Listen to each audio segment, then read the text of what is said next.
Bienvenidos a este estudio sistemático del Evangelio de San Juan.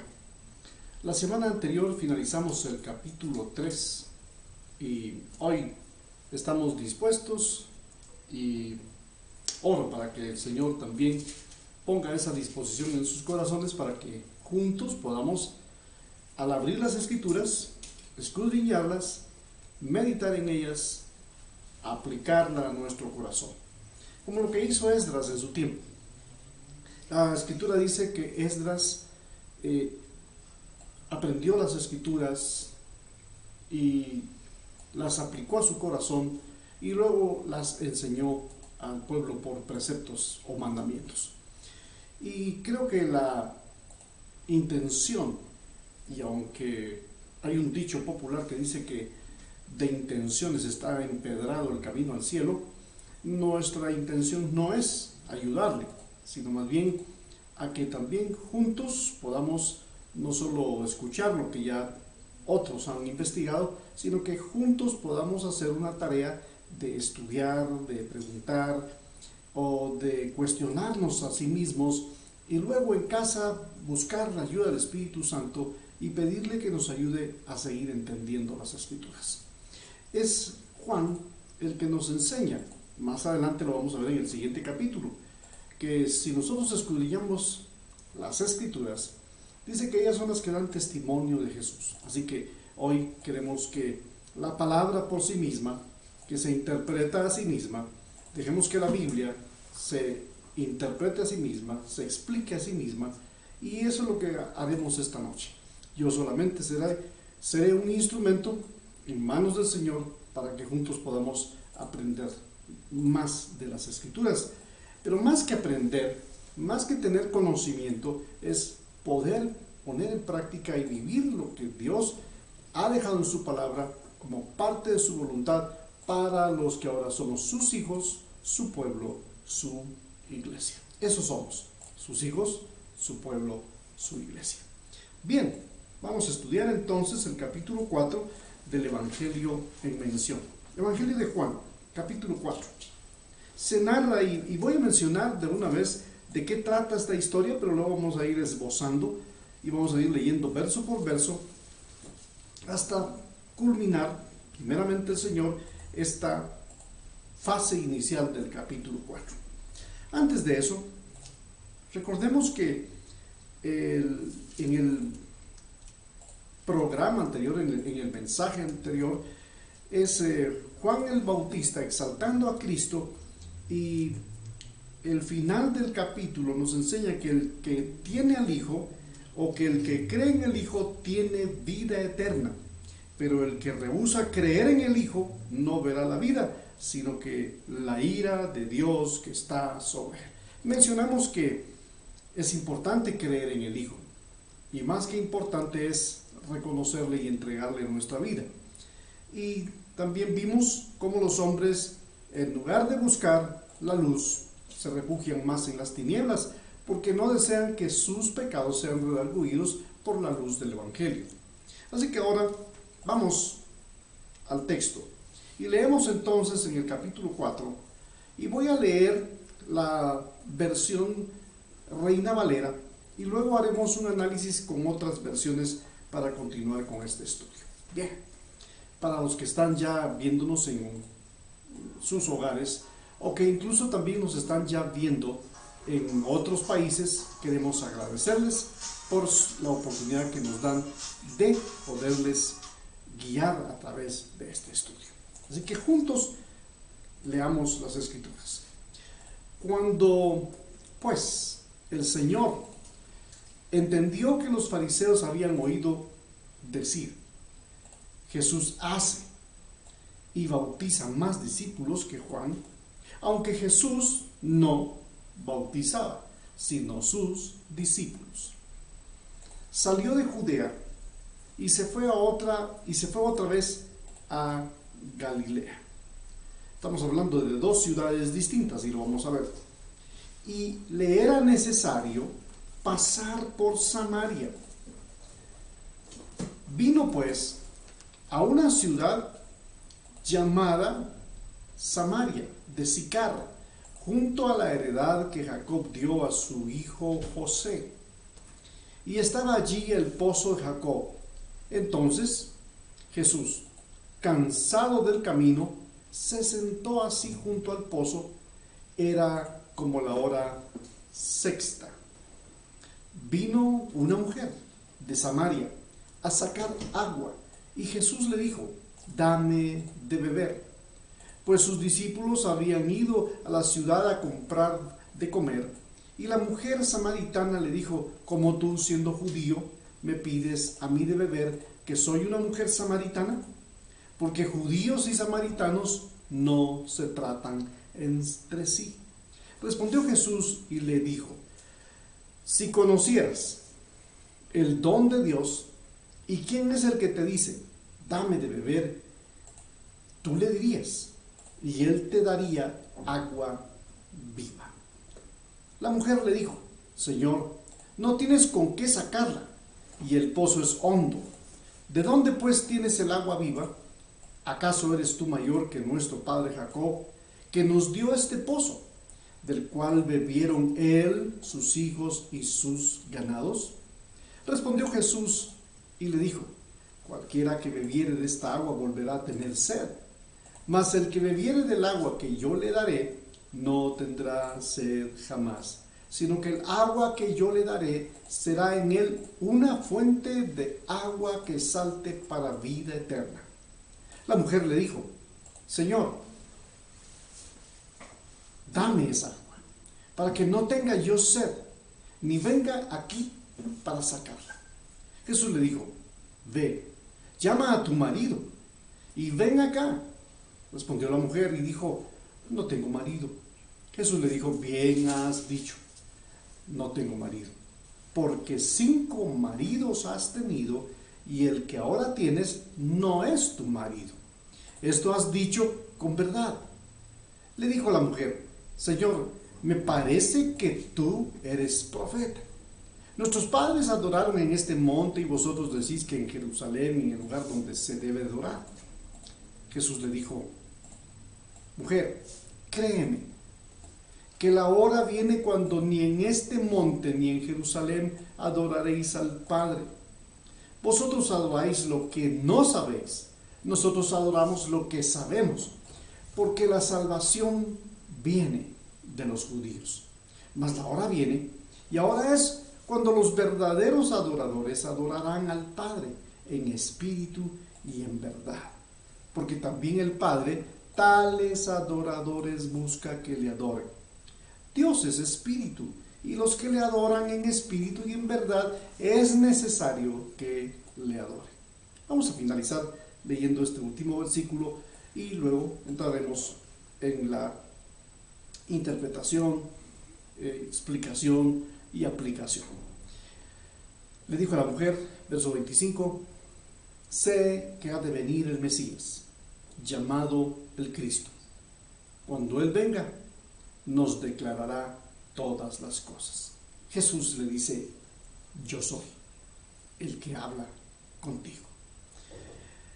Si usted hubiera sido yo, hubiéramos caído rendidos en ese mismo instante si hubiéramos estado hablando verdad al decir que esperábamos al Mesías, y escuchar de sus labios decir yo soy. Yo hubiera caído desmayado posiblemente, pero esta mujer no cayó desmayada.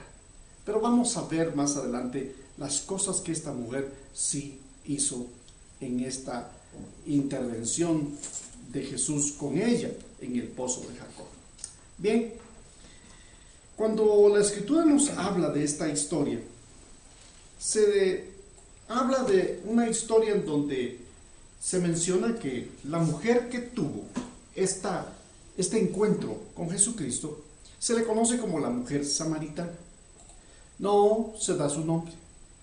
Según lo que entiendo y lo que he estudiado, el Espíritu Santo deja plasmado en la Biblia aquello que a Él le interesa que nosotros conozcamos mejor, que sepamos, que el Espíritu Santo nos deje a nosotros en el corazón.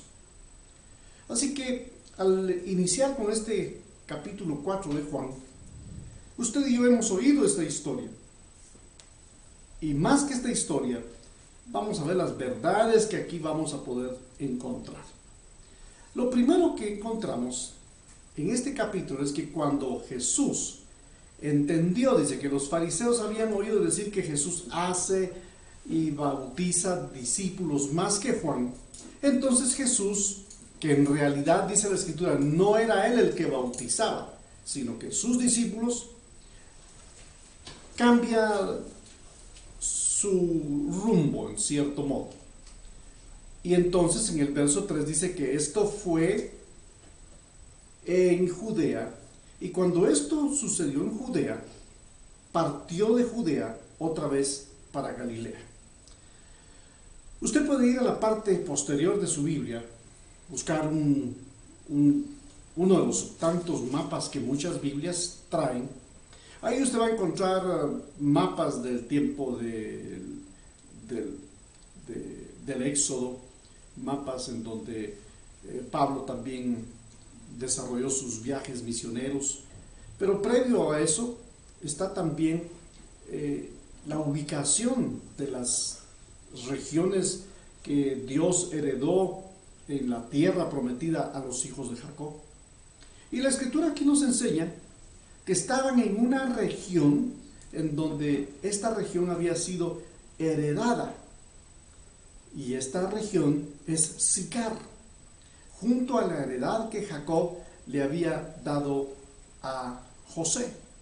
Así que están en territorio heredado, en territorio de promesa. Y aunque están en este momento en un territorio de promesa, la Biblia dice que Jesús entonces va de Judea a Galilea. Pero para ir de Judea a Galilea, que son dos ciudades que tienen intermediada a Galilea o a Judea, en intermedio de estas dos ciudades está Samaria.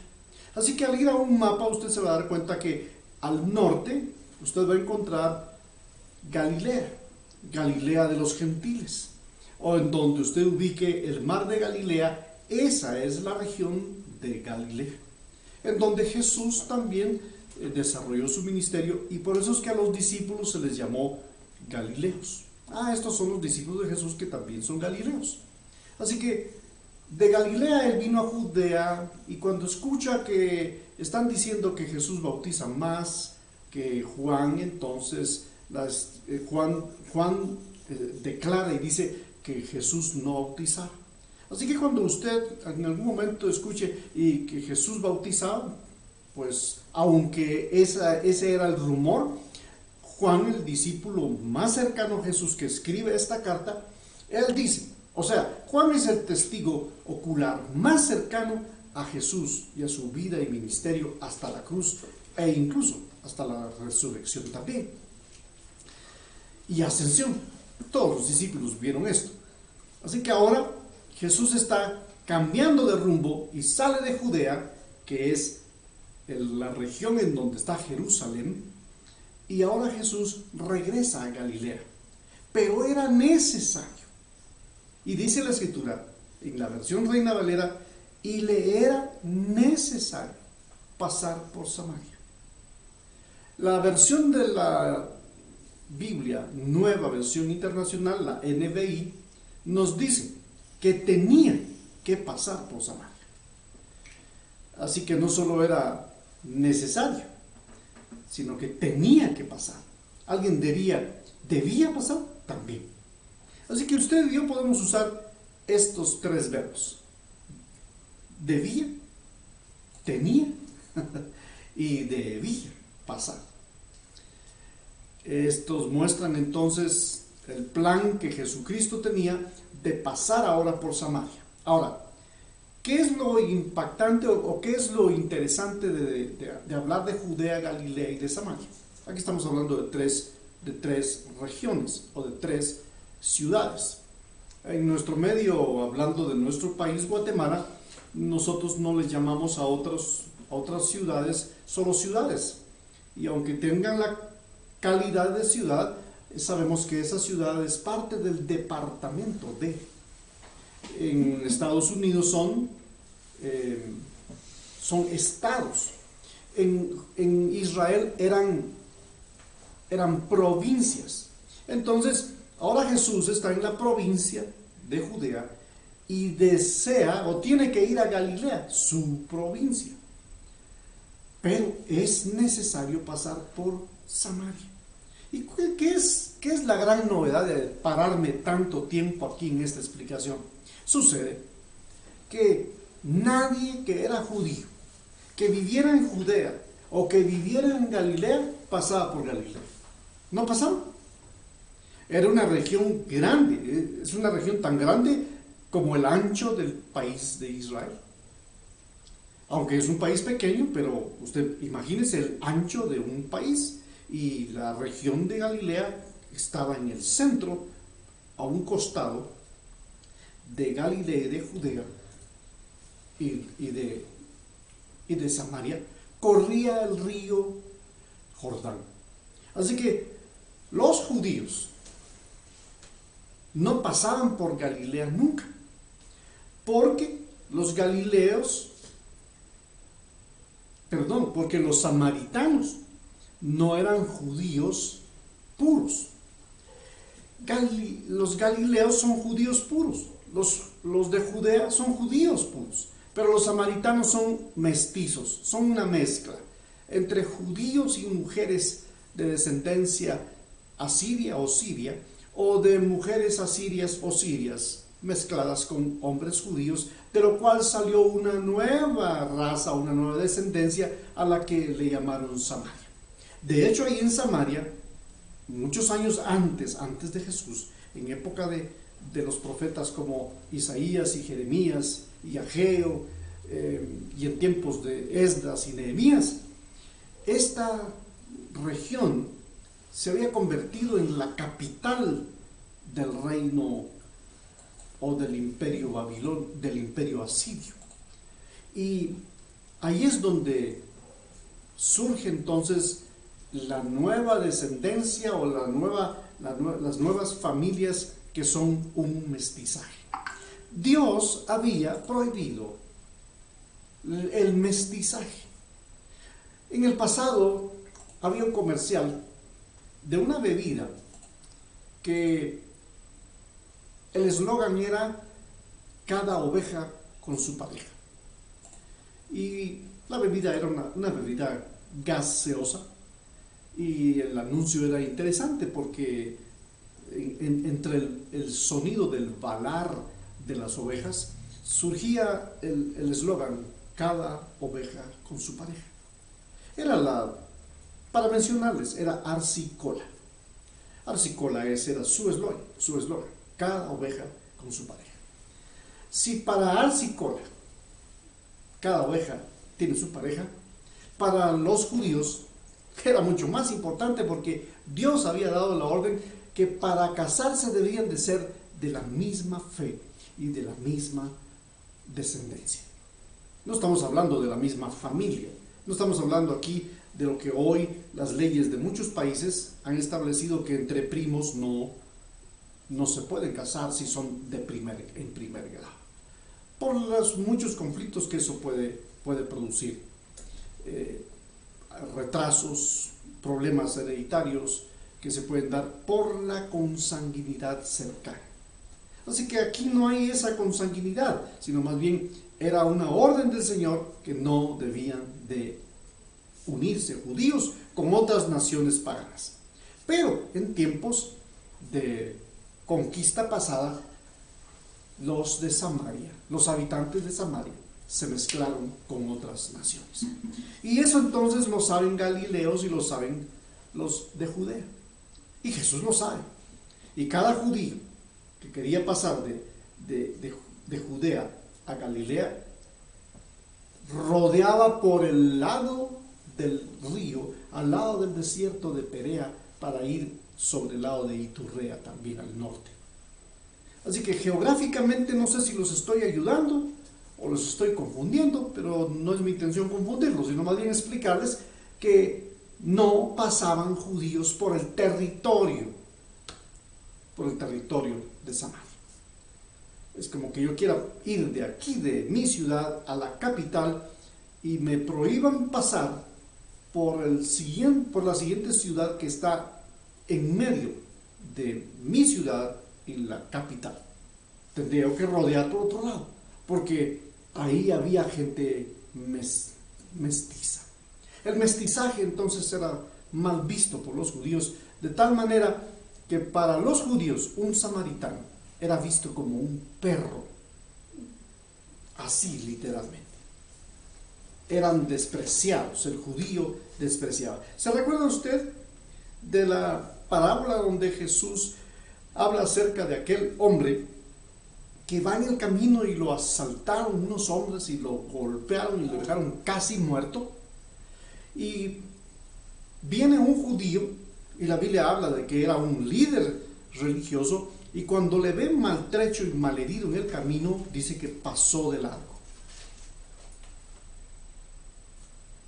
Vino otro religioso de la época, y también al ver al hombre maltrecho y casi muerto, también lo evade. Pero vino un samaritano, y cuando ve al hombre tirado, al hombre herido, este samaritano lo atendió, lo curó, lo vendó, hizo una libación entre vino y aceite y vendó sus heridas y lo llevó al mesón y pagó su estadía, y dejó recomendado que todo lo que necesitara o gastara lo apuntaran a su cuenta, que a su regreso él lo pagaría. ¿Se recuerdan de esa historia? La historia es interesante porque Jesús está contando que los judíos, esa era la actitud que tenían hacia cualquier gente que no era judía.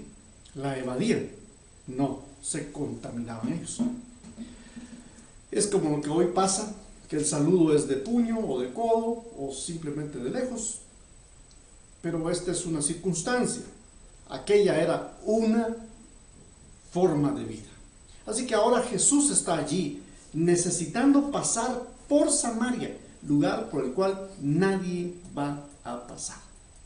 La Biblia enseña en el Evangelio de Marcos y de Mateo, enseña que Jesús se quedó allí en el pozo y envió a los discípulos a comprar comida para continuar el viaje, y mientras ellos fueron a comprar, Jesús se quedó. Y es interesante decir lo siguiente: si todos se habían ido, ¿por qué Juan cuenta la historia? Porque pudieron haber sucedido dos cosas. Uno, Jesús se lo contó a Juan como el discípulo amado más cercano, o Juan el discípulo no se fue de compras y se quedó con Jesús. Y entonces él fue testigo ocular de este incidente entre Jesús y la mujer samaritana. Así que era normal que entre samaritanos y judíos no se llevaban. Y ahora Jesús pasa, está en territorio samaritano, y viene una mujer a la hora sexta a sacar agua, y la hora sexta son las 12 del mediodía. El judío contaba las horas desde las 6 de la mañana a las 6 de la tarde como hora primera, segunda y tercera. Tercera son las 9, cuarta son las 10, quinta son las 11 de la mañana y hora sexta son las 12. Así que esta mujer viene a la hora más terrible en Israel, en donde el sol es abrasador. ¿Por qué? Porque solo las mujeres de mala reputación o no bien vistas por la sociedad, incluyendo los samaritanos, sacaban o iban a traer agua al pozo de Jacob al mediodía, hora en que las mujeres no bien vistas de la ciudad era el único momento en que podían ir a sacar agua del pozo, porque las mujeres de buen nombre, de honor, y las señoritas, las jovencitas, las doncellas, sacaban el agua temprano, cuando no hay sol, cuando el rímel no se corre, cuando el maquillaje no se estira. En cambio, a mediodía el sol es abrasador, y entonces esta mujer, que no era bien vista en la ciudad, se encuentra allí con Jesús, y él sentado en el pozo de Jacob. Y ahí estaba él sentado. Y cuando Jesús está ahí sentado, lo hace porque estaba cansado del camino. y se sentó junto al pozo, y era la hora sexta. Una mujer de Samaria vino a sacar agua, y Jesús le dijo: dame de beber. Esa es otra cosa interesante. Las mujeres no podían acercarse a un rabino, a un maestro. Y si Jesús era un maestro, que lo es un maestro, un rabino, ella lo tuvo que haber reconocido como rabino. Y entonces ella viene y le pregunta: ¿cómo tú me pides agua si no tienes con qué sacarla? O sea, le pide agua porque él no tiene con qué sacarla. No, pero veamos lo que dice la versión internacional. Sus discípulos habían ido al pueblo a comprar comida. Verso 7. En eso llegó a sacar agua una mujer de Samaria, y Jesús le dijo: dame un poco de agua. La versión Reina Valera y otras dice: dame agua para beber. Sus discípulos, dice el verso 8, habían ido a la ciudad a comprar alimentos. La versión Reina Valera, la versión internacional, como la Dios habla hoy, el verso 8 no lo incluye, sino que está integrado entre el verso 7 y el verso 8. Entonces, la mujer samaritana, verso 9, le dijo: ¿cómo tú, siendo judío, me pides a mí de beber, que soy una mujer samaritana? ¿Por qué lo pregunta? Porque era normal que entre judíos y samaritanos no se hablaban, no se saludaban, mucho menos que se pudieran ayudar o apoyar el uno al otro. Entonces ahora ella lleva el cántaro con el que puede sacar agua, y Jesús tiene sed. Así que Jesús no tiene con qué sacarla, y le dice: dame un poco de beber. Ella sí tiene con qué sacar. Entonces Jesús le responde a la mujer, le dice: porque judíos y samaritanos no se tratan. En otra versión dice: porque entre judíos y samaritanos ni se piden agua para ayudarse entre sí y saciar su sed. Respondió Jesús, verso 10. Le dijo: si conocieras el don de Dios y quién es el que te dice dame de beber, tú le pedirías a él y él te daría agua. Entonces ella se pregunta: ¿y cómo tú me vas a dar agua a mí si no tienes con qué sacarla? Me estás pidiendo agua y ahora me dices que si conociera yo el don de Dios, tú sabrías quién es el que te pide y tú le pedirías a él. Pero si tú no tienes con qué sacarla, ni siquiera un vasito para sacarla. Y es lo que le dice después. La mujer le dijo: Señor, no tienes con qué sacarla, y el pozo es hondo. O sea, no era una cuestión de inclinarse con un recipiente y sacar agua y beber. Es un pozo. ¿Qué es un pozo? Pues es una perforación que los expertos las hacen a mano hoy en día con máquinas hidráulicas para encontrar agua a profundidades de varios metros o pies de profundidad. Dependiendo hasta qué profundidad está el manto acuífero. Aprendido esto también. Esto ni me lo sabía yo del manto acuífero. Pero solo hasta que se encuentra el manto acuífero se podía sacar agua. Entonces la mujer le dice una verdad, le dice algo cierto: el pozo es profundo, ¿con qué vas a sacar agua? Y entonces, ¿de dónde pues tienes el agua viva que tú me ofreces? Dame de beber, pues tú le pedirías y me darías y te daría del agua viva. La mujer le dice: Señor, no tienes ni con qué sacarla, y el pozo es hondo. ¿De dónde pues tú tienes de esa agua viva? ¿Acaso eres tú mayor que nuestro padre Jacob? Haciéndole ver que el pozo tiene tantos años allí, y ella le dice: pues él fue el que nos dio el pozo, del cual bebió él mismo y sus hijos y sus ganados. ¿Eres tú mayor que él? Imagínense la pregunta que le hace. ¿Qué respondería usted? Usted, no Jesús. Nosotros tenemos que responder: la mujer está hablando con alguien que es mayor que Jacob. ¿Quién es? Es el mismo Dios hecho carne, que vino a esta tierra y tomó forma de hombre para redimirnos y salvarnos de la muerte eterna. Él es el que está ahora allí. Él, el que creó y formó las estrellas, el universo y todo lo creado, que fue creado por Él y para Él. Él creó a Jacob y a sus hijos. Y aunque el pozo tiene entonces más de 1000 años de estar en ese lugar, ella le hace una referencia de historia.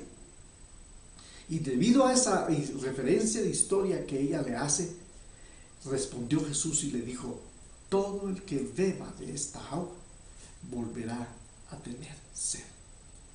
Así que Jesús, aunque le pide agua para beber porque está cansado, Jesús encuentra la oportunidad para hablar con una mujer que, aunque iba a sacar agua para saciar su sed y sus necesidades cotidianas, ella es una mujer que está vacía. Ella es una mujer que está seca por dentro. Es una mujer que necesita ser saciada con el agua viva que solo Jesús puede dar. Y entonces le dice ella, bueno, ya le dijo, ¿verdad? ¿Acaso tú eres mayor que el que nos dio este pozo? Y respondió Jesús y le dijo: cualquiera que bebiere de esta agua volverá a tener sed. Verso 14: mas el que bebiere del agua que yo le daré no tendrá sed jamás, sino que el agua que yo le daré será en él una fuente de agua que salte para vida. ¿De qué está hablando? Pues está hablando de él mismo encarnándose en ella, no reencarnándose. La reencarnación no es parte del mensaje bíblico, la encarnación sí. Así que Él está ofreciendo: yo puedo ser parte de tu vida si tú me das chance de beber de lo que yo te puedo dar. Y el agua que yo te daré, de ella no volverás a tener sed jamás, sino que dentro de ti esa agua se convertirá en un manantial del que brota vida eterna. Aquí quiero detenerme un instante. Todo creyente que se ha encontrado con Jesús como la mujer samaritana y le permite que sea el Señor su Señor y Salvador, ahora como la samaritana lo permite más adelante, somos personas que ya no deberíamos de tener o de experimentar esas características de la época del estrés, de la ansiedad, de la aflicción, de los tormentos que la ve. Porque si usted ha sido saciado y atendido por Jesús, usted y yo debemos de ser personas que debemos de mantenernos siempre plenos y llenos, y que de nuestra vida brote un manantial de aguas, porque lo que Él ha puesto en nosotros es su vida eterna. Es como lo que finalizó el capítulo anterior: el que rechaza al Señor no tiene vida, el que le recibe tiene la vida eterna. Eso es lo que Jesús le está ofreciendo también a él: vida eterna. Ella no tiene vida eterna. Aunque ella es medio descendiente de los judíos o de Abraham, pues también es una mujer que tiene un problema serio también. ¿Cuál es el problema serio que tiene? Bueno, la mujer entonces sigue platicando. Si se da cuenta, este es un diálogo bien interesante. Déjenme volver a decir: las mujeres en la época de Jesús no hablaban con un maestro, con un rabino. Les estaba prohibido, mucho menos que se acercaran y platicaran o lo tocaran. Eso era prohibido. Pero Jesús rompió con todos esos paradigmas y esquemas, y Él hizo que muchas mujeres como esta, de mal ejemplo en la ciudad, porque ¿qué se puede hablar de una mujer que ya tuvo 5 maridos y el que tiene no es su marido? ¿Qué es entonces? ¿Su amante? ¿O qué es? Bueno, simplemente su conviviente. Pero ¿de qué manera está viviendo una mujer que con quien vive no es su marido? Sino de manera en donde está pecando de fornicación. Era una fornicaria con la que Jesús está hablando. El verso 15 nos dice: La mujer le dijo: Señor, dame esa agua. Así le dice: para que no tenga yo sed, ni venga aquí a sacarla. Entonces ahora ella se queda pensando: o sea que él me pide agua, pero él me ofrece agua, entonces yo quiero ver dónde está el agua. Dame de esa agua para que yo jamás tenga sed y nunca más venga a este lugar para sacarla. Era realmente, ya ha sido por muchos años que esta mujer sacaba agua en ese lugar, y no era una tarea fácil por el horario en que se sacaba. Y no solo por eso, sino porque tenía que hacerlo esperando un turno posiblemente. Él le dijo: ve, llama a tu marido y ven acá. La mujer le respondió: no tengo marido. Así que usted respóndase o respóndame a esta pregunta. Si no tenía marido, ¿qué tenía? ¿Novio? Hoy, ¿cómo le dicen a ese tipo de relaciones en donde dice es un novio con derecho, dice, o una novia con derecho? No hay novias con derecho ni novios con derecho. Esta era una mujer que convive con un hombre ya. Y Jesús le dice: bien has dicho, no tengo marido, porque 5 maridos has tenido. ¿Y quién se lo contó a Jesús? Disculpen. ¿Vino alguien de Samaria para contarle el chisme de la mala mujer llamada la samaritana? No, es que está delante, esta mujer está delante del que todo lo sabe, del que todo lo conoce. Él lo sabe todo de usted, Él sabe todo de mí.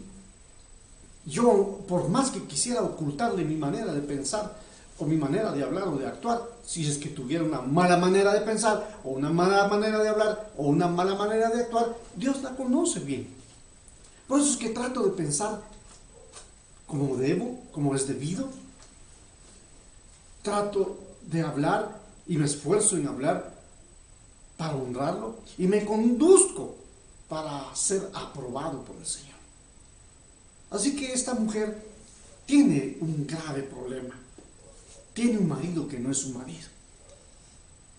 Esta mujer está ahora clamando por agua, porque beber del agua de la cual ya no quiere volver al pozo de Sicar o de Jacob, sino que quiere ahora ser saciada con un agua diferente. Le llama la atención. Miren, Jesús, cuando dijo cosas para sorprender y para decir cosas impactantes, no novedosas, impactantes para la vida del hombre, está este ejemplo: te daré agua de la cual nunca vuelvas a tener sed.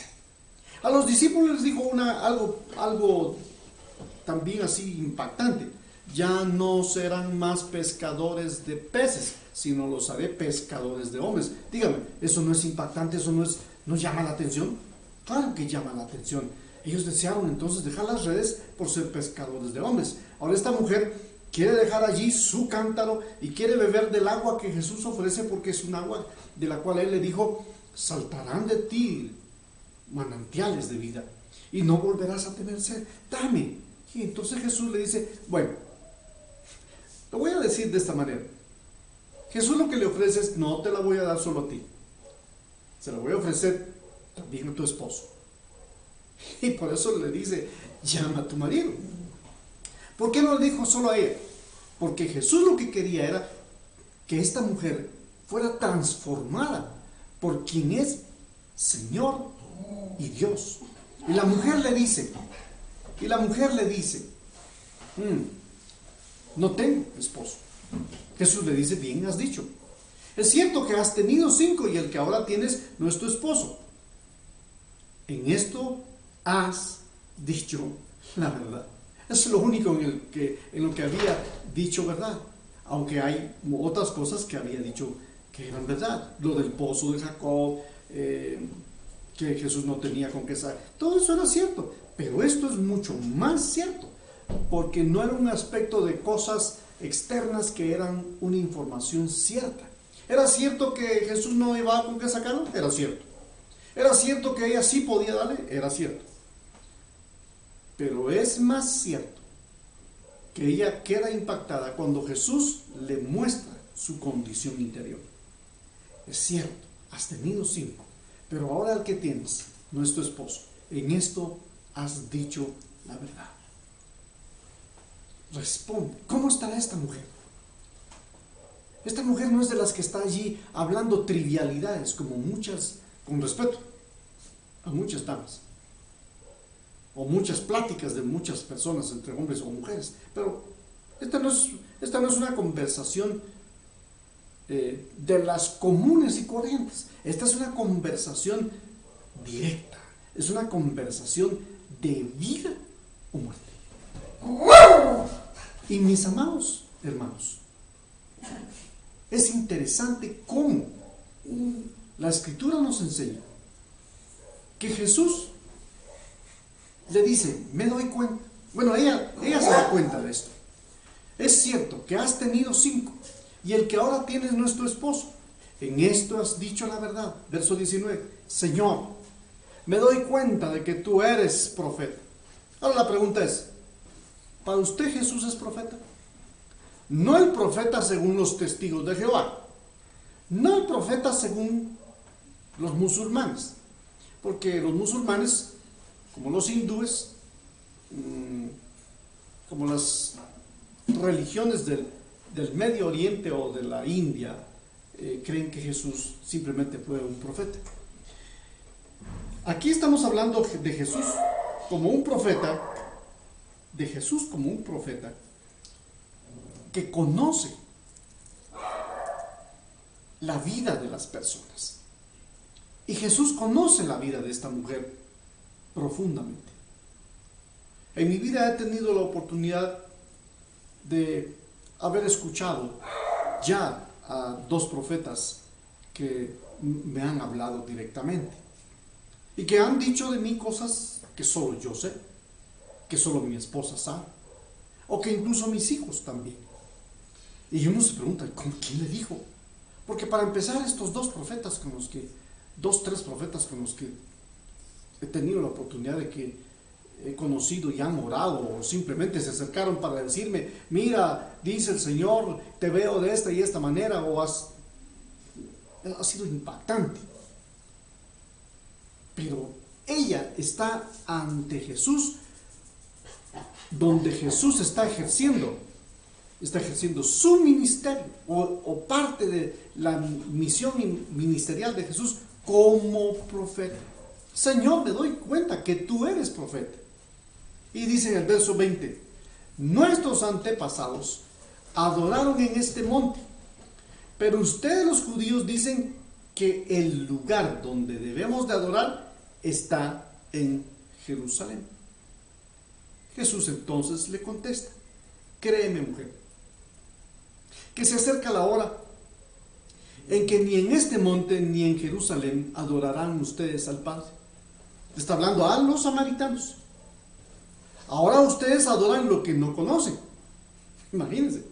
O sea, esta mujer empieza por hablar con Jesús por la necesidad que tiene él de estar cansado y de desear agua, y entran en una conversación donde Jesús entra directo a su vida familiar, si es que podemos llamarle que tenía una vida familiar. Y luego de eso la mujer se da cuenta que Jesús es un profeta, pero de inmediato la habilidad de mucha gente, cuando ya se ve descubierta, cuando ya se ve expuesta ante su pecado, la mujer le cambia el tema. Como la gente que dice, bueno, ya cambiemos de página, cambiemos de conversación. Ella es una experta en cambiar la conversación cuando ya le sacaron tarjeta amarilla. Y ahora, es interesante que Jesús le dice que adorarán lo que no conocen. Nosotros adoramos lo que no conocemos porque la salvación, nosotros adoramos lo que conocemos, le dice Jesús. Pero ustedes adoran lo que no conocen. Es como usted y yo que en algún momento fuimos ajenos a la vida de Dios, como dice Efesios.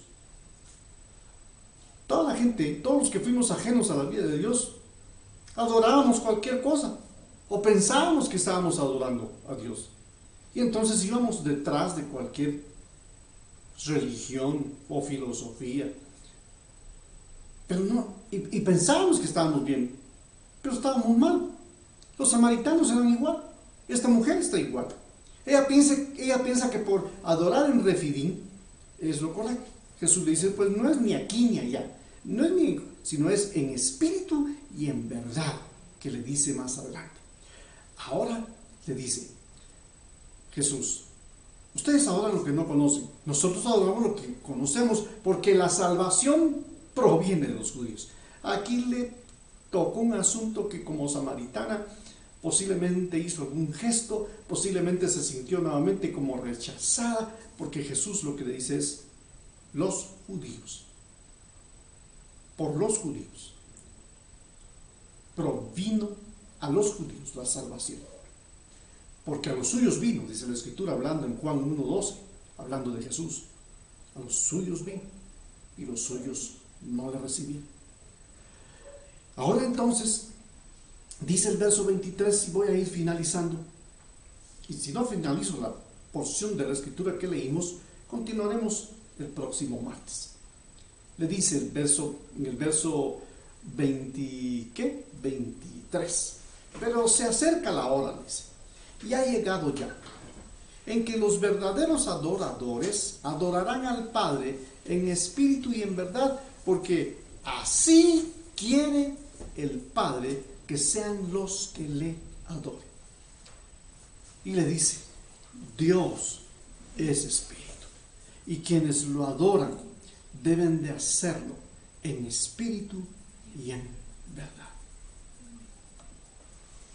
Adorar a Dios en espíritu, adorarle en verdad, tiene que ver con una entrega en su alabanza y adoración. Déjenme hacer un paréntesis para hacer un comentario en esto mismo, pero es un paréntesis porque lo que les quiero contar a continuación es respecto a el tiempo que ahora hemos tenido nuevamente en nuestra congregación de alabar y adorar al Señor.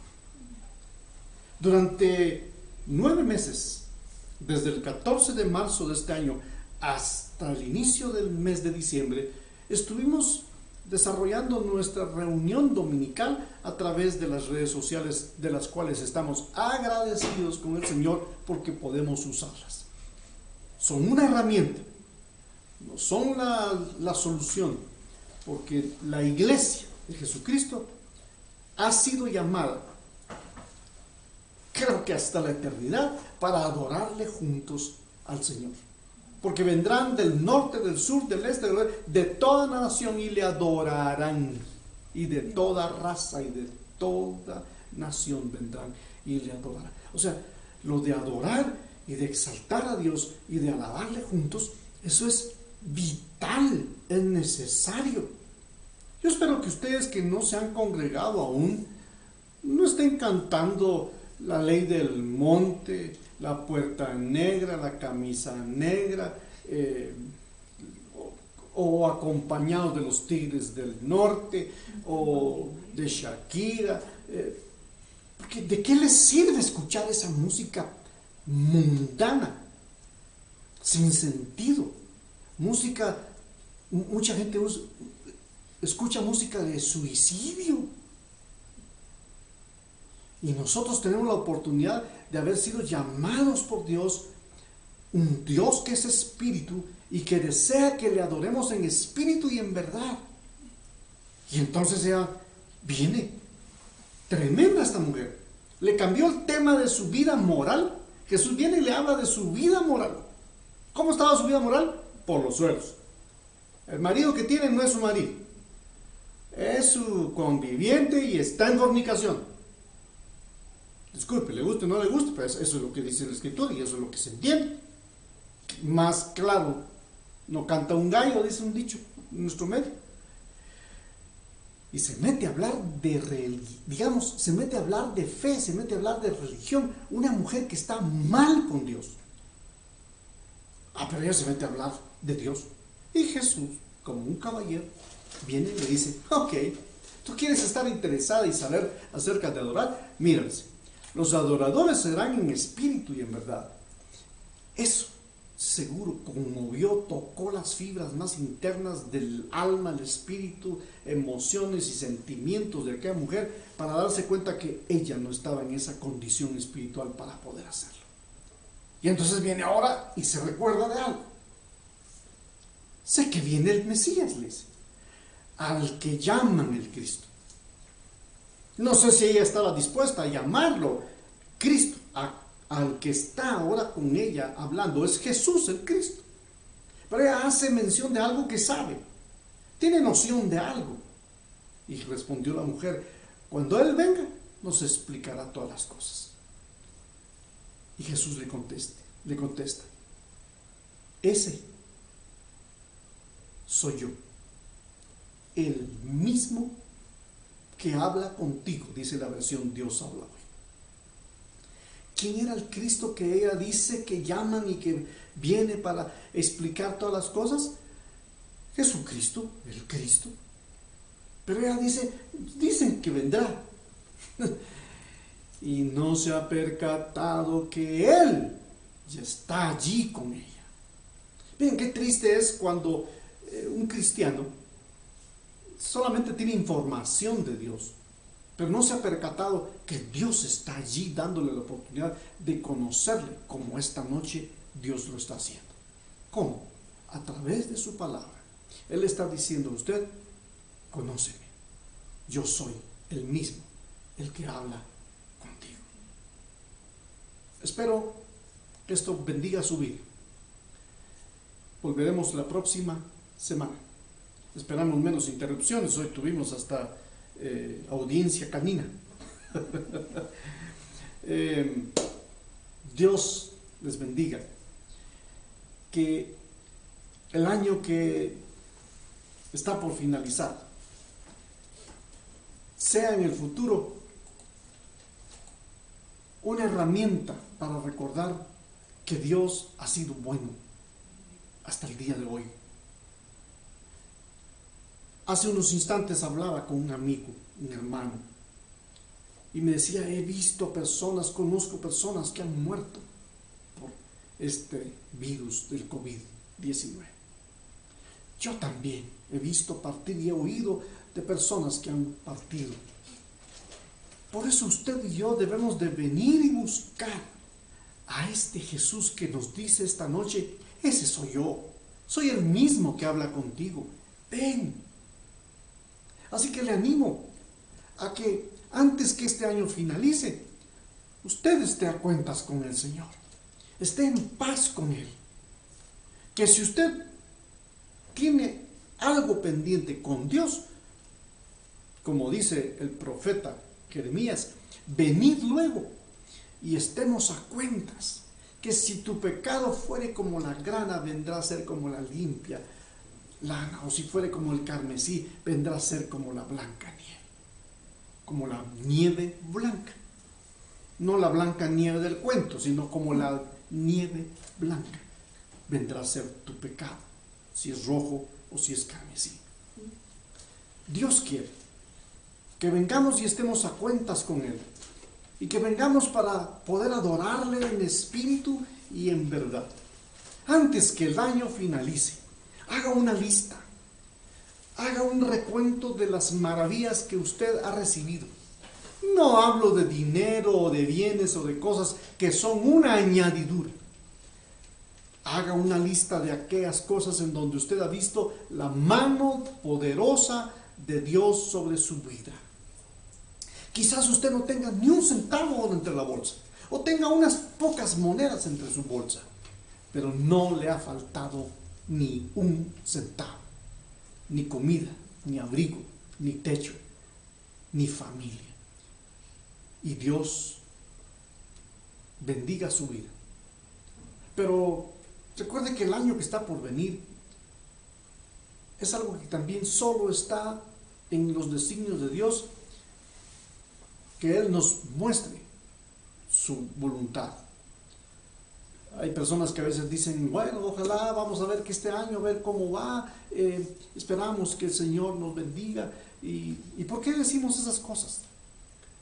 Ya se convirtió en una forma de hablar muy común, pero dése cuenta que Lo que Dios quiera hacer con nosotros mañana es solo su soberanía. Y siempre, siempre ha sido así. Usted y yo no tenemos ningún control ni autoridad sobre el día de mañana.